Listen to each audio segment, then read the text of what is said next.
சீமானோட audio video ஏதோ ஒன்று உங்கள்ட்ட மாட்டிட்டு இருக்கு. அதனாலதான் சீமான் வந்து உங்களை தவிர்க்க முடியாம கட்சியிலேருந்து நீக்க முடியாம தவிச்சுக்கிட்டு இருக்காரு. ஏதோ ஒரு பிடி சரியான கேள்வி தலைவரே.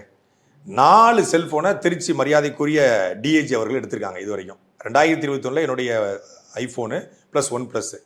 அப்பொழுதும் அதுலேருந்து ஆடியோ எடுத்து சூர்யா பான் டு வின் அப்படிங்கிற ஒரு டிஎம்கே ஐடிவிங் மூலியமாக அந்த ஒரு சில ஆடியோக்கள் வெளிவந்தது. என்ன ஆடியோனா, சீமான் என்ன தம்பி அந்த அண்ணியோட அக்கௌண்ட்டில் வந்து அந்த பணத்தை போட்டுரு அப்படிங்கிற ஒரு 50,000 ரூபா பணம் அது அண்ணி அக்கௌண்ட்டில் போட்டுருன்னு சொல்கிறாரு. ஒருத்தருக்கு நிதியாக கொடுத்த பணம் கொடுத்துட்டாரு, போட்ட சொல்கிறாரு. ஒன்று. அதுக்கப்புறம் 2024 கைது செய்யப்படும் விக்ரவாண்டி தேர்தல் பிரச்சாரத்தில் பேசியதற்காக அப்போதும் 2 செல்போன் கைப்பற்றப்படுது. அந்த செல்போனில் இருக்கக்கூடிய ஆடியோக்கள் வீடியோக்கள் எதுலையாவது அண்ணன் சீமானுடைய தனிப்பட்ட குரல் பதிவுகள், அதாவது அண்ணன் சீமான் என்னை பற்றி பேசினதோ, இல்லை அண்ணன் சீமான் வந்து வேற யார்ட்டையாவது பேசினதோ, இல்லை அண்ணன் சீமானை பற்றி நான் பேசினதோ ஏதாவது வெளி வந்துச்சா?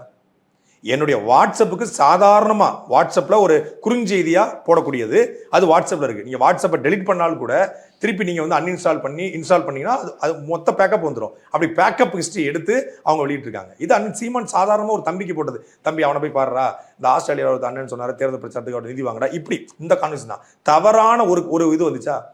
தம்பி இடும்பாவனம் கார்த்தி கொடுத்த அந்த உரையாடல் யாரோ ஒருத்தன் என்னுடைய வாட்ஸ்அப்புக்கு அனுப்பியிருக்கிறான்.